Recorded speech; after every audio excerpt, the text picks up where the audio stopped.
and Regional Resources for Small Business. My name is Mary Ross. I'm going to be the moderator for this today. I am the CEO for Workforce Solutions. We have that lovely booth over there with Phyllis and Melinda. Wave, ladies, who hopefully you have met. If you're not aware of Workforce Solutions, we are the provider of services for this entire 19-county region, of which Sweetwater is part of our area. One of our offices is actually located here on the campus of TSTC. So if you're an employer that is needing assistance in finding people, getting training, or you know someone who needs a job, then come on over and visit with Phyllis, Melinda. They're over in the graphics building here on the TSDC campus, so very conveniently located. We also have an office in Brownwood and one in Eastland and one in Abilene. So we're kind of all over this region and are available to help you, whether you're a small business, large business, job seeker, student, then we're your resource for employment needs. So that's kind of my commercial. I want to have each of our panelists, I'm going to let them introduce themselves and tell some about their background and also some about their organization, because we've got some really great folks here who are excellent resources that you may not normally get to interact with because they're not necessarily located right here. So we'll start with John Vasilou, and I'll let him introduce himself, and then we'll move on down the row. Hi, good morning, everybody. My name is Todd Vasilou. I'm a cybersecurity advisor with the Cybersecurity Infrastructure Security Agency. We're under the Department of Homeland Security. We provide no-cost resources and services to small and mid-sized businesses, to include state, local, tribal, and territorial governments, as well as Fortune 500 and Fortune 100 companies, and we support all 16 sectors of critical infrastructure. So if you fit in that mold anywhere in one of those areas, we have a lot of great resources for you that are, as I mentioned, no cost. They're free. These include cyber tabletop exercises, assessments, workshops, and other types of services, remote pen testing and things like that. A little bit about myself and my background.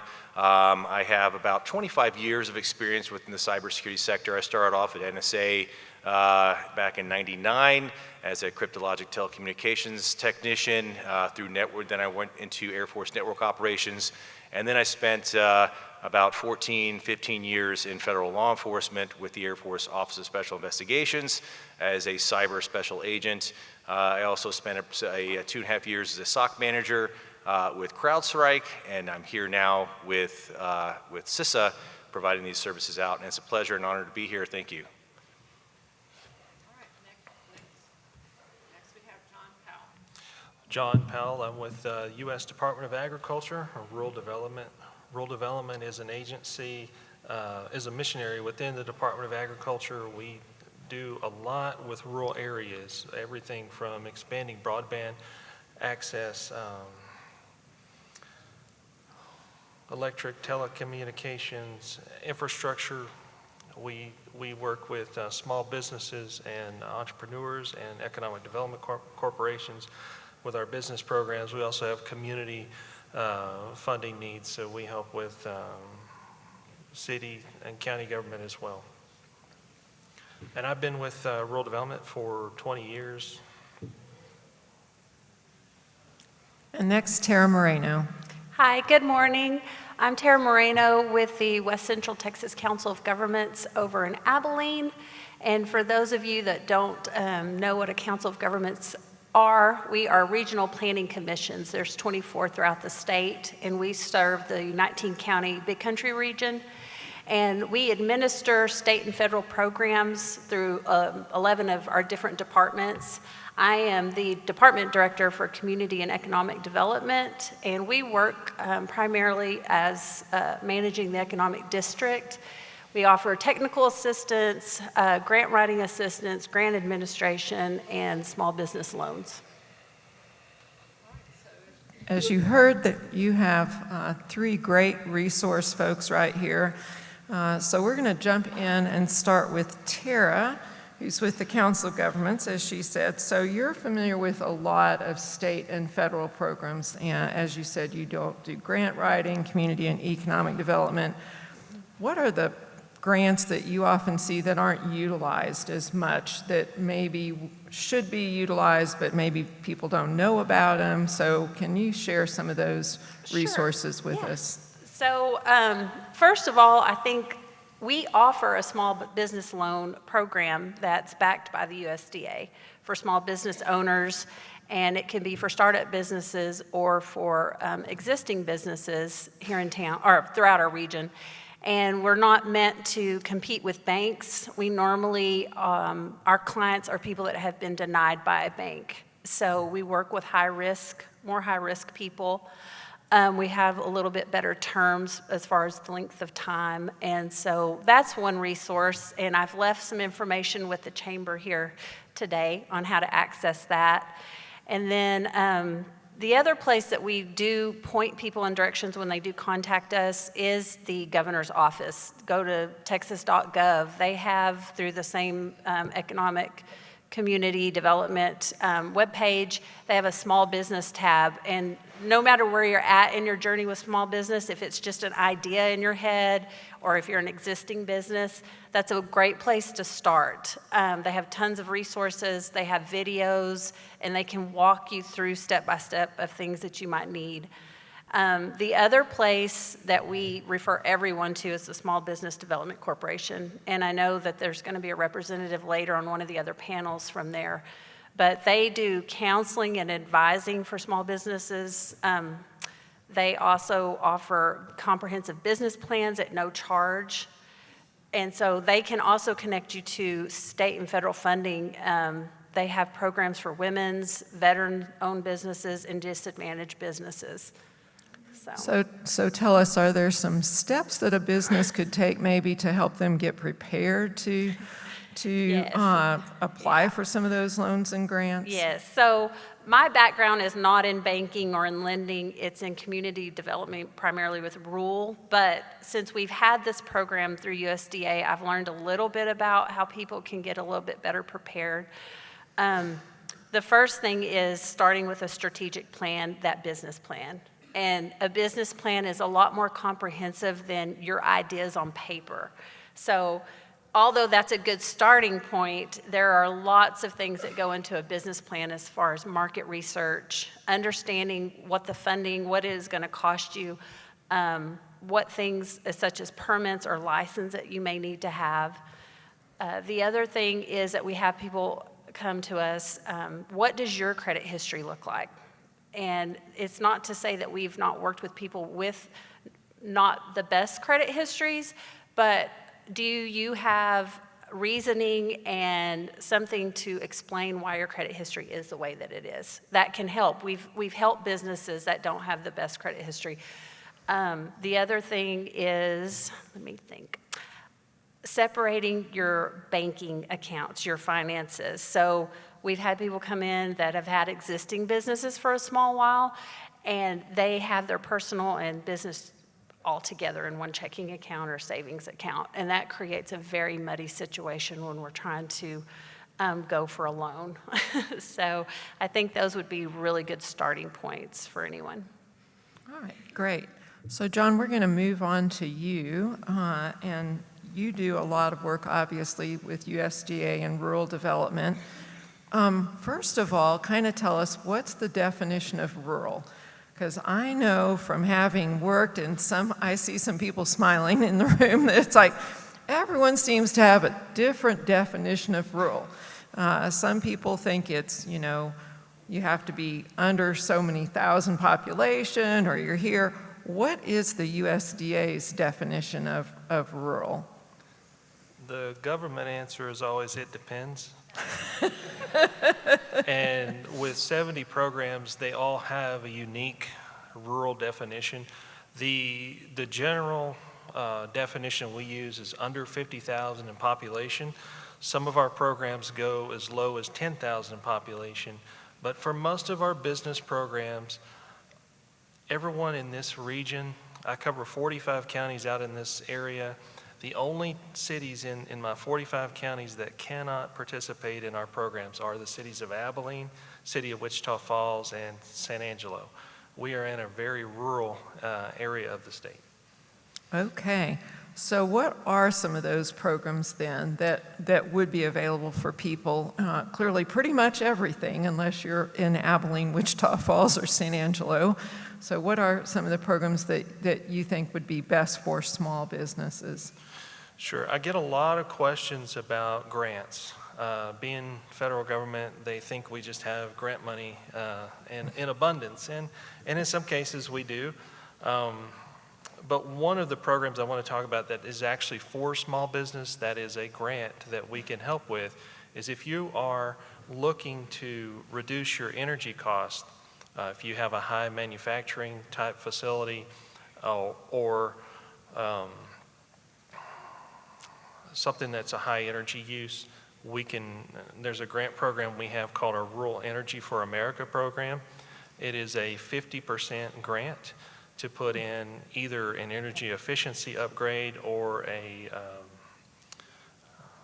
renewable energy source. So energy efficiency, if you think about a small convenience store that maybe has some old refrigeration equipment, needing maybe some insulation upgrade, replacing lighting, those sorts of things, that's a 50% grant, 50% of your return on investment on day one. If you're going to do these improvements anyway, and then of course you've got long-term savings built in. If you have a high manufacturing plant or something like that, or like a small print shop, one of my first jobs I had before I came to USDA is I worked in a print shop, and high energy costs. So how can we reduce that? We can help you with wind or solar or another commercially available technology. This grant, for the time being, will pay up to half of the cost to put those type of improvements in. That is the only grant, unfortunately, that I have for small business, but I do have some other programs that I think are very beneficial. One of the other questions we get in USDA is what type of, the questions I get are geared around, well, I just need $20,000, I need $30,000. We spend a lot of time developing, like our relationship with the COG, a revolving loan fund in the community or in a region that they can go to. If they need small capital needs, they can turn to them. We provide a grant to the COG. They turn around and can lend those monies out at reasonable rates and terms. And oftentimes that covers a small business, minor improvements, a piece of equipment, something that they need that they couldn't get from the bank, or if they have credit issues, then they can come to them to get funding. And then the third piece is our business and industry guaranteed loan. We have similar to an SBA loan, but we deal strictly in the rural market. Our guarantees are up to 80% of the loan for the lender, so giving them a more credit enhancement on their product. It's just another way to get some money out there in the rural area. Thank you. So both of you, Terra and John, you have talked about applying for grants and loans and things. So what advice would you give people to say, okay, I need one of those grants and loans. What should I do? Should I just call you up? What do I need to do if I really want to find out more? And I know, John, you all have a table here today, but do I need to be prepared with, questions or information, or I can just call you up and say, I need money? I would say, and I could be wrong, but from our perspective at the COG, grants for small business that go directly to a business owner are far and few between. And during COVID, there was kind of a upkick of there being some grant dollars or programs that small business owners could apply for. But if you're lucky enough to find a grant, general people don't really understand what grant means. I know they know that it's not a loan, it's money they don't have to pay back necessarily, but they don't understand that grants are for very specific things, very specific businesses and eligibility. You know, you have to really comb through that grant to see if you really are eligible, because one or two things could kick you out. Grants are very time-consuming putting together. So, you know, we get calls and they want to start a business, you know, in 2 months. We want to start this by August. Well, that's probably not going to happen, because there's a lot of work that goes into grant writing and getting everything. And then also, they're competitive. So that's another issue. We're a large state. We have a lot of businesses, as you've heard all morning. So they're very competitive. Getting ready for a loan, I just keep going back to really having a concrete strategic plan in place, and that comprehensive. I mean, that is the first place I would start, is going to the SBDC and getting them to create a free comprehensive business plan for you. And also, if you are able to market research, know your market where you're trying to sell your business, your products, because there's a lot that goes into that as far as competition and what are people in your area, in your town, actually willing to pay for your product. I mean, people don't think about those things at the beginning, but those are where I would start. And I would also say, if you're applying for a grant or a loan, make sure that whatever your registered name, if you're using your business name or registered entity, that you make sure that that's exact on the application, especially for grants. We've seen some that got turned down for a competitive grant because they didn't have the exact INC or whatever the abbreviation was at the end. Just make sure that those match. Sorry. Also, what are you willing to put into this? There's got to be some skin in the game. If you're going for a loan, you've got to have, what are you going to back that loan up with as far as collateral? They will want to know how much of your money you're actually putting into this. You know, what are you injecting into that business? So that's another piece that you need to already have prepared to answer, whether it be a loan or a grant. So would it be helpful for people to partner with other folks? Oh, definitely, yes. I mean, there is ways, you know, crowdfunding, you can put your own money into it. You know, you can go to different banks and find out what small business loans that they have available, and some of them do specialize in rural lending. And the other thing, I had something really important to say, but now I forgot it. But yes, if I think about it, I'll let you know. Yeah. Okay, so now we're going to kind of switch gears here a bit, Todd, and talk about cybersecurity, which, you know, cybersecurity is obviously in the news all the time. If you're like me, you get emails frequently or texts that say, there's been a data breach.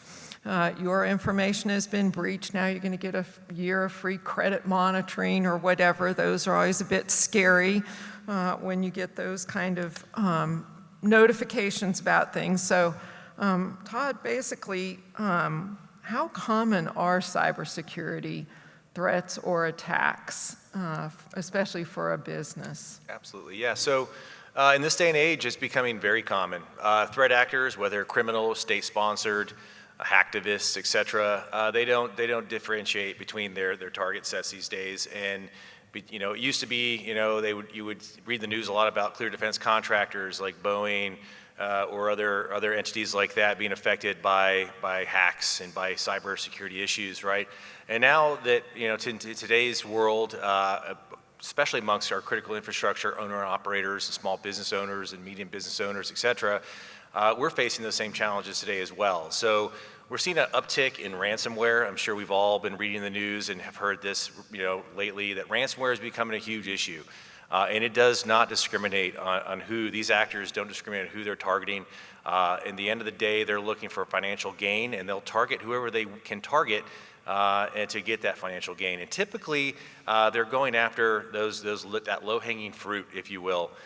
They're looking for vulnerabilities. They're looking for an easy way into your environment. So if you're not conducting, you know, updates and patches and things of that nature, or paying attention to the latest common vulnerabilities and exposures or CVEs, and finding out what's in your environment, knowing what you have so you can protect it, it just makes all that makes you more susceptible to being a victim of a cyber attack. Another thing that we're seeing these days is business email compromise. So a lot of small businesses and mid-sized businesses, you know, you can't do this alone. You have a lot of third-party vendors what we call external dependencies. So these folks, you rely on them for other services. Well, in a lot of cases, maybe their cybersecurity program isn't up to snuff, right? And they get compromised. Their email gets compromised, okay? And then you receive an email that looks legit from your third party, but it's not. And that email contains some sort of maybe a file or a link that you click and contains some sort of malicious logic. And now you have what was in their environment has bled into your environment. Now you have an issue in your hands. So we really stress at CISA promoting vendor management, what we call external dependency management, having a program there. We provide services and resources to help you along the way there to protect against that. But ransomware really is at the top of the list these days. And to secure yourself against that, we really promote email security, right? Training and awareness is huge for you and your employees, so you can know what to look for. You can know the severity of what can occur from a business email compromise or from a ransomware attack, and know the methodologies and practices to defend and to mitigate those type of issues when and if they arise. But like I said earlier, it's not just criminals that are targeting us, it's nation states. We've had an uptick in nation state activity targeting our nation's water infrastructure, our dairy infrastructure, transportation, healthcare, K through 12. So there is a lot of interest out there in our infrastructure for data, okay? Data is the new gold these days, okay? And what you have is your information and your data in your organization, whether it's customer information, employee information, student information, patient information. These threat actors are seeking to gain that for whatever purpose, whether it's monetary or whether it's a strategic for a strategic purpose for use down the road. But they are, threats are on a rise, and I would just emphasize that ransomware is one of those big things that we really want to foot stomp here in preparing yourself to defend against that. Okay, so how many of you are frightened now?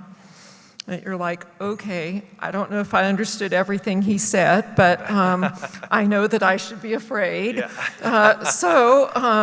So Todd, what can I do as a small business to figure out, what are the resources that are available out there? Absolutely. So with CISA, right, we offer a variety of different services and resources. I mentioned in the beginning during my introduction. We provide assessments.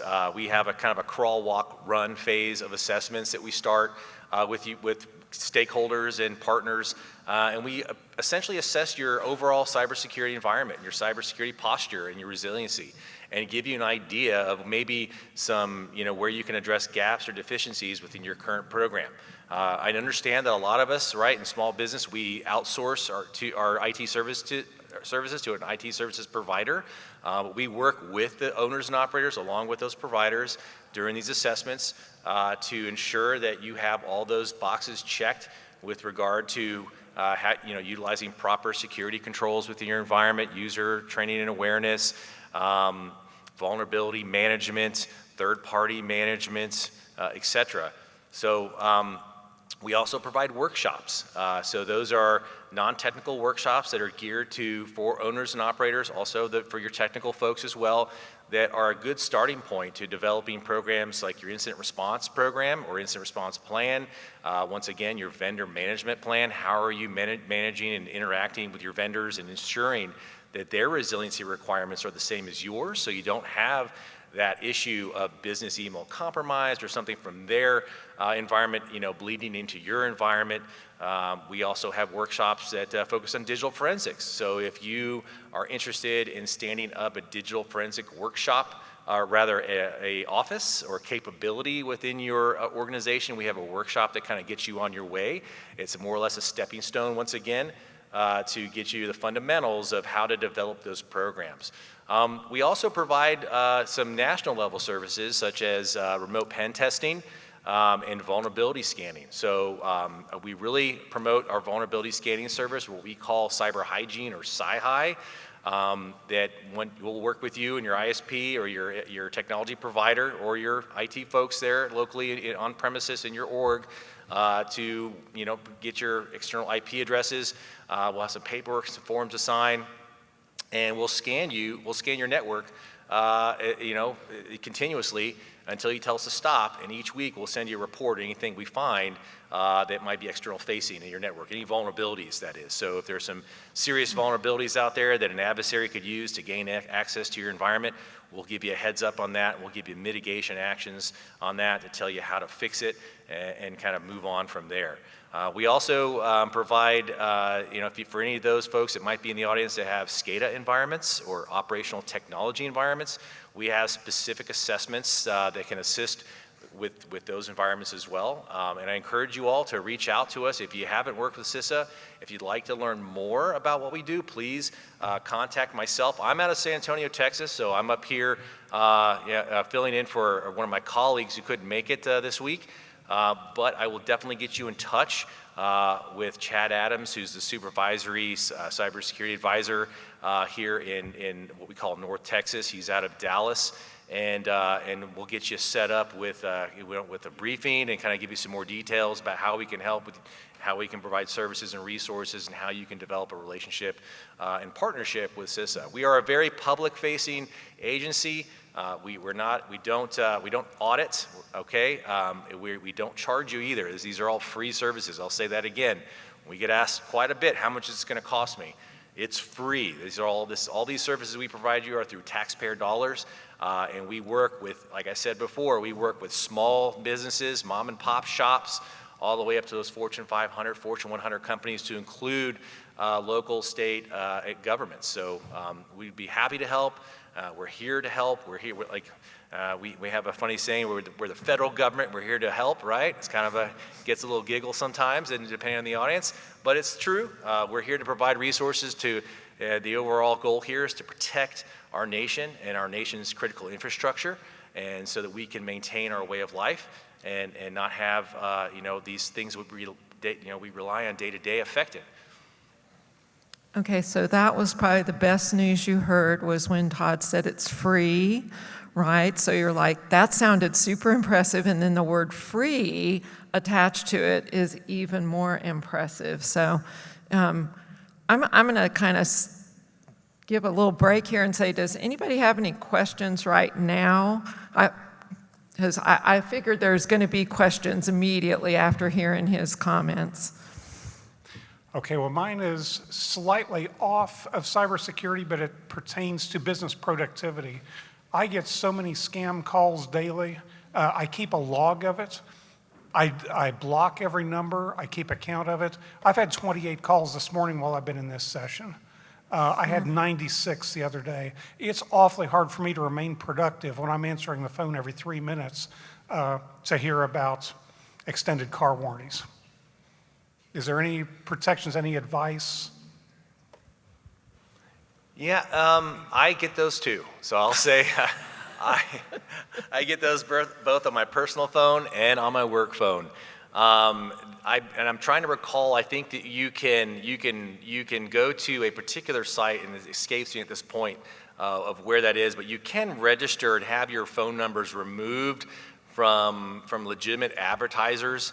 But then again, you really can't get around these other folks that are somehow getting your information from other aggregated, right? Because if you purchase something online, from a particular vendor or store or whatever, they're selling your information to other folks as well, legitimately, right? This isn't a legal practice, but so your information's out there. Now, folks that aren't as legitimate can get that information too.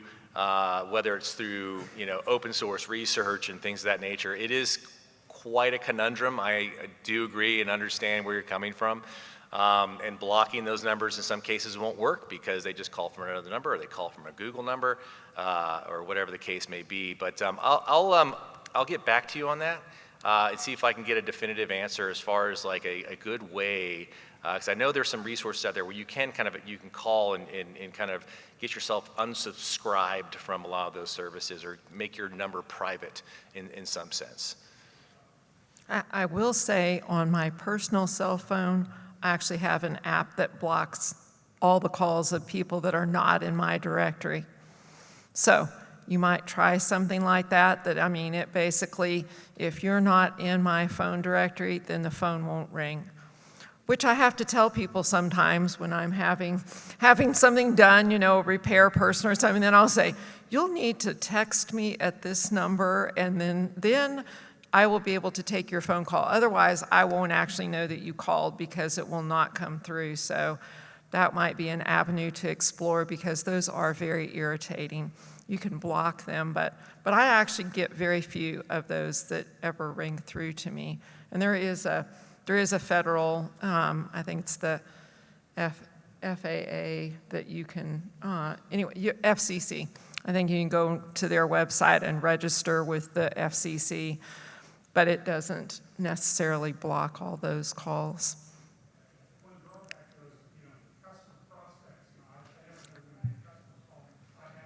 Exactly. Yeah, that makes it very difficult in a business perspective. Great question. Thank you. I just wanted to point out that if he has AT&T has something called Active Armor that he can get that will block a lot of the scam calls also. Okay. Active Armor if you have AT&T. There you go. Who did you say? Verizon. Yeah, Verizon has an app. I have T-Mobile. So but to your point, sir, that yes, you don't know if it's a scam call or a customer. And that makes it really challenging. Hence our prior panel on social media. That may be the key. Does anybody else have a question? No? Okay, then we'll go on. We've got a few more minutes and a few more questions for our panelists. So these are going to be kind of like any of you can respond to this question. You all have talked about all the resources that are available. So what would you recommend for a small business as the best way to learn about resources? I mean, obviously this is a great event and a great opportunity, but what are other strategies for people to learn about resources that are available? One of the things that I would recommend is getting with your other small businesses in your community. I know mentorship programs have worked in some communities, and that's not just for locating resources, but just finding out what works for them, like best practices. And then I know the Council of Governments, that is what our role is supposed to be, and we have even connected someone in one community that's wanting to open up a winery with another community that has a similar business. And that, to me, is just those relationships, coming to events like this, making the time to come to events like this would be the best way. So as we've heard earlier, joining your chamber, going to networking events, those kind of opportunities would be good ways for you to find out about other resources. Going to events like this and hearing from people that you might not normally encounter at some of those chamber events, since Todd is not here, nor is John or Terra in Sweetwater, but I'm sure they would all be happy to talk to you on the phone, on the other hand, or email.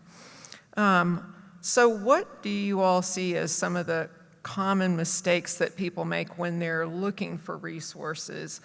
And maybe they don't know exactly what they're looking for, and so how can they avoid some of the potential for not getting the right resource or potentially getting scammed, or because they don't really know what they're needing or they don't understand that? Can you give us some ideas about what kind of strategies or resources are there for businesses to figure out how to figure out when a resource is really viable and worthwhile?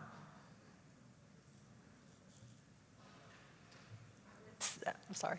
I would say to utilize the Small Business Development Corporation or us as the COG. We've done that for several people. I have one of my staff here today, and she fields a lot of those calls as far as, is this a legitimate resource? And normally, if we can't find it through our state or federal agencies, or through someone local that we know that have used that resource, we would, tell them to be very leery of it and maybe put that caution up. Todd or John, you all have some thoughts on that? Say that connecting with Small Business Development Center or the COG is a great place to go. As a first step, a lot of folks come in our door and they haven't even taken that step yet. So the first thing I do is tell them, go see your Small Business Development Center, get your business plan outlined, do your marketing research, and then let's see what we can do to plug you into what we have. Well, or as my dad used to always say, if it looks too good to be true, it probably is. So that was one of the things he told us all the time. If it seems too good to be true, it may be. So check with your chamber or obviously Small Business Development Center as great resources.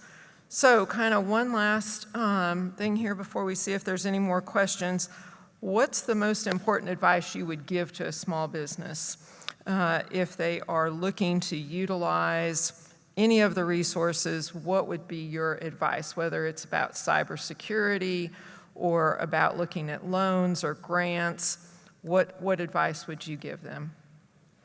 From a cybersecurity standpoint, one of the biggest things is to ensure you have a cybersecurity plan. All right, I know that sounds pretty basic, but securing your organization from these threats really comes down to the black and white. It comes down to codifying your goals and your security measures and having a plan and a policy in place so that you have continuity and repeatable actions that you take in response to cyber events and cyber incidents, because you will be affected by those at some point. As I said before, no one is immune to cyber attacks, whether it's from a criminal entity or a state-sponsored entity. They can and they will occur. So it's very important to have a cybersecurity plan, something you can draft up and have a policy backing that in your organization, and then codify that out into the different areas where you need to focus, right? Of having an incident response plan. Even though you're outsourcing things maybe to an information technology provider, you're still the business owner, and that technology provider works for you. And these are your business. These are your assets. These are your customers here that could be affected. So you need to have that due diligence to create these policies and documentation to protect yourself. And you want to have, especially an instant response plan, you should have one of those. Who do you call? What do you do? How do you work with your service provider? How do you work with your IT staff? And all those particulars. Now, I know it sounds like a lot of information. It's very vague. But we do have resources. CISA has resources, like I said, those workshops that can help you kind of build that out and kind of get a good starting point for developing those resources and that documentation, those policies in your organization, and being able to kind of, take care of yourself in that way. So that's one of the biggest things that I'd like to promote is just, is having a policy, getting a cybersecurity policy, a cybersecurity plan, and working on an incident response plan, because at the end of the day, a cyber attack, an incident response to that attack is not just the IT folks' responsibility, it's an organizational responsibility. There's going to be legal involved, there's going to be the owners and operators involved, there could be some public affairs involved in that as well, because you might have to do a news statement or something like that, or a news release or a media release. There's a lot of factors and a lot of facets to incident response that you need to be aware of. So once again, please reach out if you have time. If you're interested in more of the CISA services, let me know, and we'll get you in touch with the right folks, and we'll help you along the way there. I know all of us are going to be talking to Todd afterwards, right? But we have a plan in our organization, and it is a lot of work. So if you can get somebody to help you with that for no cost, I would say do that, because you can spend a lot of money with an external consultant, and you've got an opportunity with this agency to get all these things for free. And their website is pretty easy to navigate. I've looked at it. It's pretty easy to go in there. It even says courses for non-technical people. I immediately clicked on that because I was like, this is the one that I could actually do. And then it has them identified as courses for more IT professionals and different levels of folks. So lots of really great resources. So thank you for that, Todd. So Terra, John, what advice would you give? Time. Having a realistic time frame of when you want to start your business or expand on your business. Either way, people contact us and they want to start within the next 60, 90 days, and they haven't even begun building a business plan.